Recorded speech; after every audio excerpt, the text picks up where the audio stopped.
কয়টা হয় দেই 15-20টা। হ্যাঁ যে কটা হয় দাও।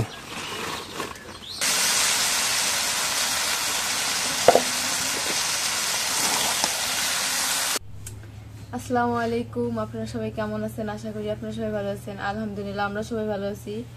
তো আজকে একটু নতুন জিনিস দেখাই, তরাই। তো তরাই এখন কাইটে নেই। তরাই দিয়ে কি রান্না করবে? না খালি তরাই রান্না করবা?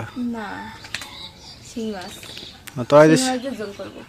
তরাই দিয়ে শিং মাছ। আরেকটা জিনিস দেখাই, আলু ছিল না, মিশি সবকিছু ছিল, আম আলু মানে তরাই সবকিছুই, পটল সে ভালো হয়, একদম সুবিধা হয়। কালকে লাভলি সুবিধার জন্য এটা নিয়ে আসছি, সেই সুন্দর হয়। কিন্তু বড়ি কাজ লাগবে, বড়ি লাগবে, বড়ি তো লাগবে। বড়িটা কাটা লাগবে না, এটা কি সিলার একটু আইগে। হ্যাঁ একটু তাড়াতাড়ি হয় এটা না? এটা তো যে কেউ পাইছে, যে কেউ সিলাইতে পারবে।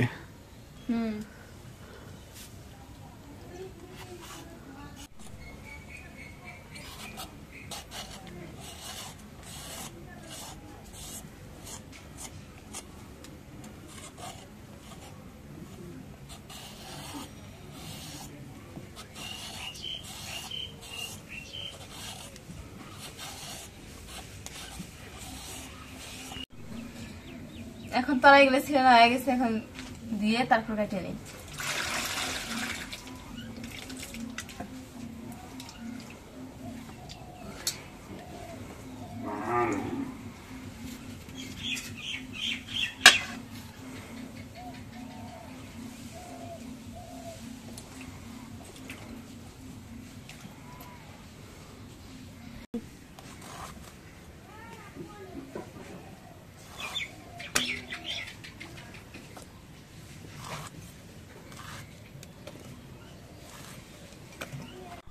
এখন শিঙি মাছগুলো দিয়ে নেই।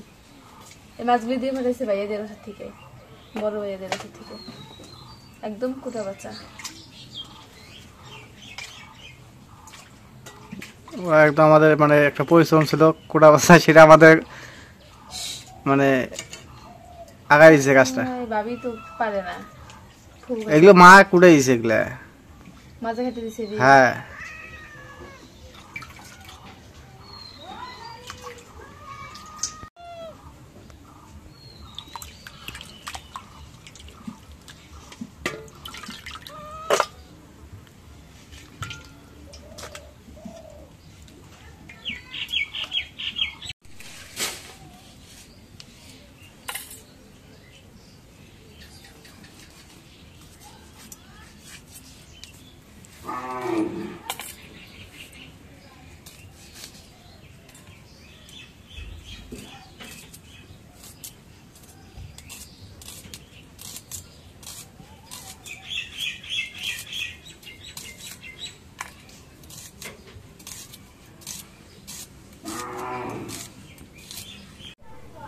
এখন পেঁয়াজ কাটা কাঁচামরিচ কাটা কড়াই দিয়ে দিই।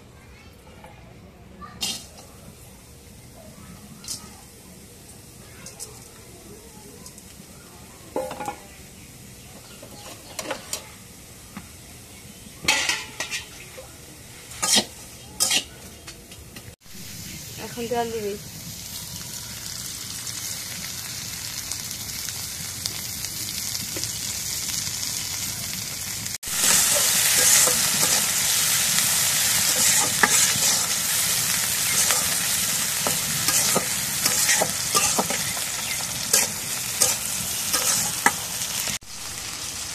এখন পরিমাণ মতো হলুদের গুঁড়ো দিয়ে দিই।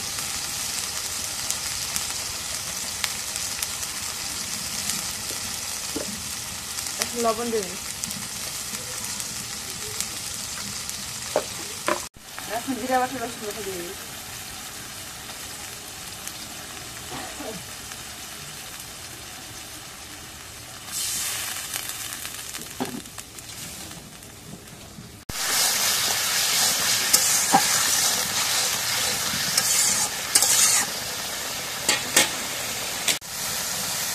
এখন মশলা দিয়ে কষানো হয়ে গেছে, মাছ দিয়ে দিই।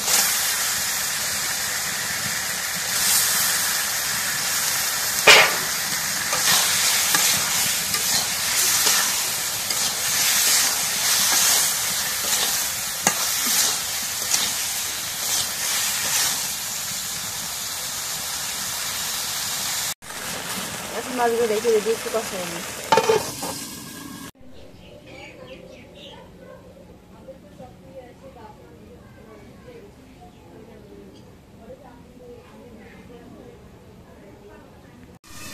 এখন মাছটা কষানো হয়েছে, কড়াই লেগে দিই। এখন মাছটা দিয়ে দেবো।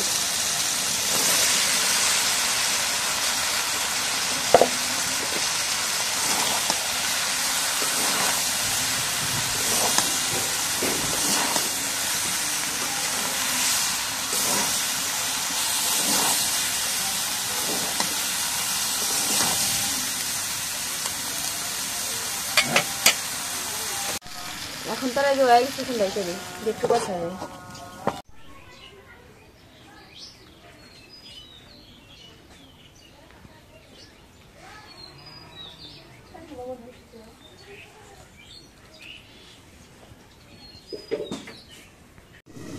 এখন তরকারিটা কষানো হয়ে গেছে, একটু জলে ভেঙে নেবে। অনেক পানি আসছে, তবে পানি উঠে গেলে কয় বেশি ঝোল দেওয়া লাগবে না। অল্প একটু দেওয়া লাগবে।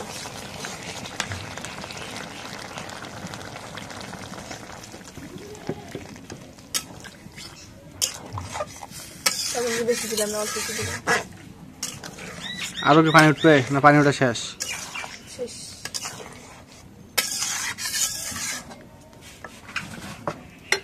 এখন রেখে দিই।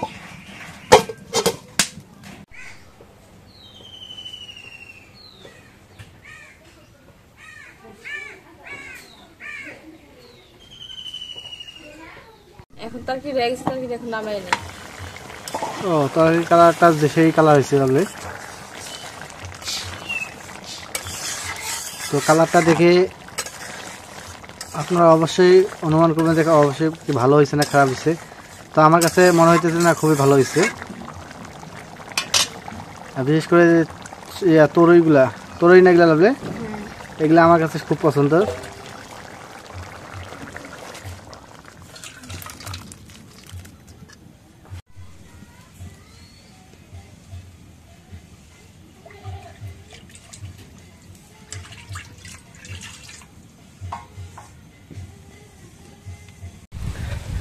তো আমাদের গ্রাম বর্তমানে একদম নীরবতা পালন করতেছে, লোকজন কাজে ব্যস্ত। আমার আজকে শরীরটা খারাপ, মানে হঠাৎ করে ঠান্ডা জ্বর।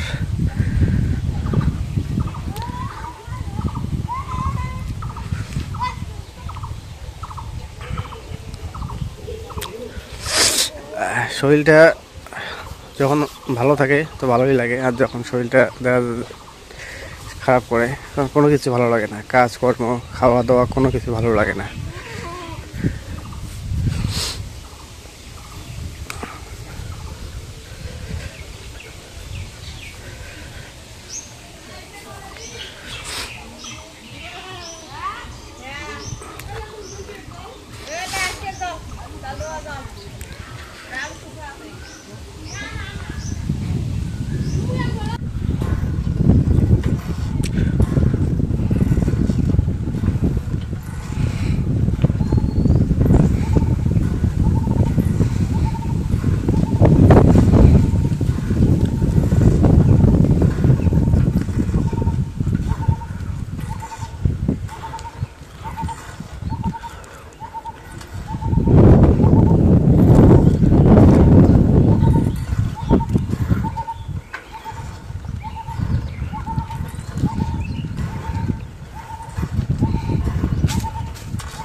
তো আমাদের আদা গাড়া প্রস্তুতি অলরেডি শুরু হয়ে গেছে। আমি এতক্ষণ এদিকে এই সাইড দিয়ে মাটিগুলো উঠাই দিলাম, এদিকে দিয়ে গোবরগুলো মানে গরুর যে গোবর আছে ওগুলো শুকাতে দিয়েছিলাম, ওগুলো গুঁড়া করলাম, গুঁড়া করে এই জায়গায় মাটির সাথে মিক্স করার জন্য দিলাম। তো ওগুলো মিক্স করতেছে, মিক্স করা হলে এগুলো ফির দেবো বস্তার ভিতরে ঢুকাবো। এগুলা মানে গোবর সার আর মাটি এগুলো মিক্স করে তারপর বস্তা ঢুকাবো। বস্তা ঢুকানোর পর তারপর আদা দিব। তো এই পদ্ধতিতে অনেকে চাষ করে, তো আমি এবার জাস্ট প্রথম এই পদ্ধতিতে আদা কাটবো। আর এদিক দিয়ে তো যে মরিচের চারা লাগাইছি, তো অনেকটাই বড় হয়েছে, এই যে অনেকটাই বড় হয়েছে, 50টা চারা নিয়ে লাগাইছি।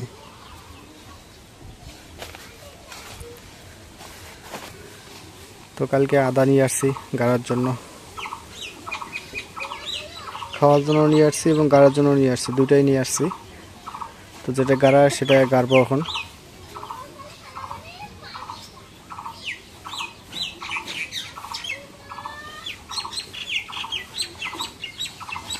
তো এই যে এখন বস্তাতে এই গোবর পাউশ মাটি মিশালটা যেটা ওইটা বস্তা ধরাইতেছি।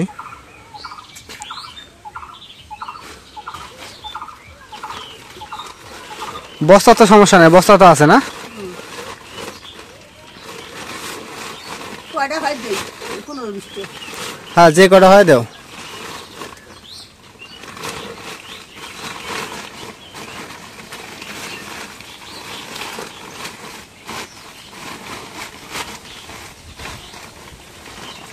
এটা হচ্ছে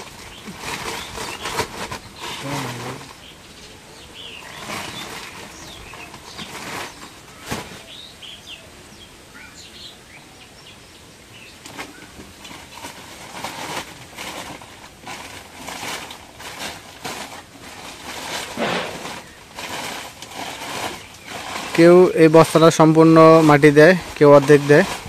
তো সম্পূর্ণ মাটি দিলে আদাটা ভালো হয় না, আর এই যে অল্প করে যদি মাটি দেওয়া হচ্ছে অর্ধেক বস্তা, হাফ বস্তা, তো এটাতেই কিন্তু আপনার আদাটা খুবই ভালো হয়।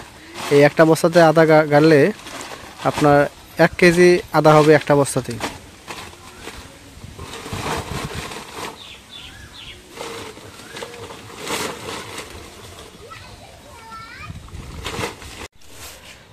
তো আমাদের বস্তায় যে মাটি ভরালাম হচ্ছে 12টা। তো 12টা ভরার পর এগুলো আগে আদা গাড়ার পর দেখি কতটুকু শর্ট পড়ে, আদা শর্ট পড়ে না বস্তা শর্ট পড়ে দেখি আগে। সম্ভবত বস্তা শর্ট পড়বে না, আদাও তো আছে, আদা যথেষ্ট পরিমাণ আছে আদা। তো এই যে আদা,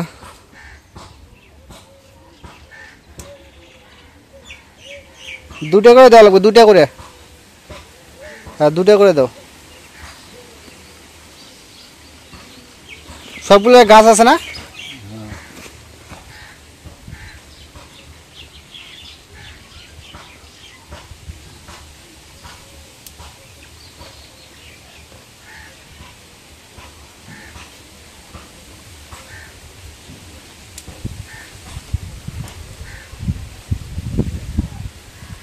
তো এই জায়গা গাল্লাম হচ্ছে যে 1/2 কেজি আদা নিয়ে আসছি। তো আল্লাহ রহমতে যদি আদা হয়, এই জায়গায় বস্তা আরও দিব, তো দেখা যাবে এই জায়গায় আদা হয়ে যাবে। তো ইনশাল্লাহ গাড়ি দেখি কী অবস্থা।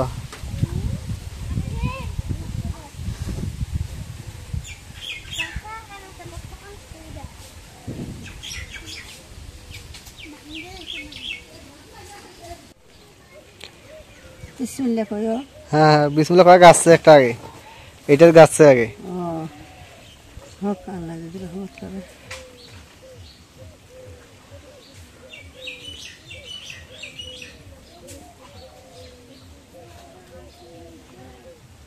মাটিগুলো হাতে ফাঁক করো আগে। হ্যাঁ, নাহলে গাছটা ভেঙে দেবো। হুম।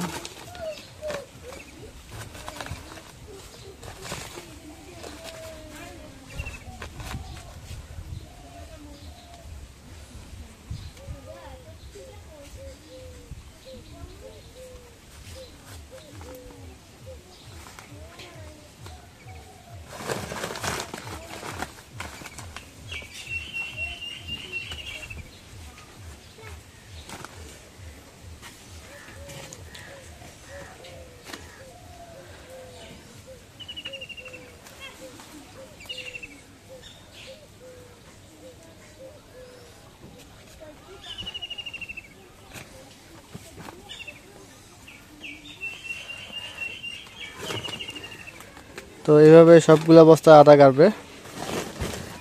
তো আমার এই প্ল্যানটা আপনাদের কাছে কেমন লাগলো, নতুন পদ্ধতি, এই আমাদের বস্তায় যে আদা কাটার নতুন পদ্ধতিটা, তো এটা আপনাদের কেমন লাগলো অবশ্যই একটু কমেন্টে জানাবেন। তো আকাশ আজকে অনেকটাই পরিষ্কার, কারণ সারাদিন আজকে আকাশ মেঘলা ছিল।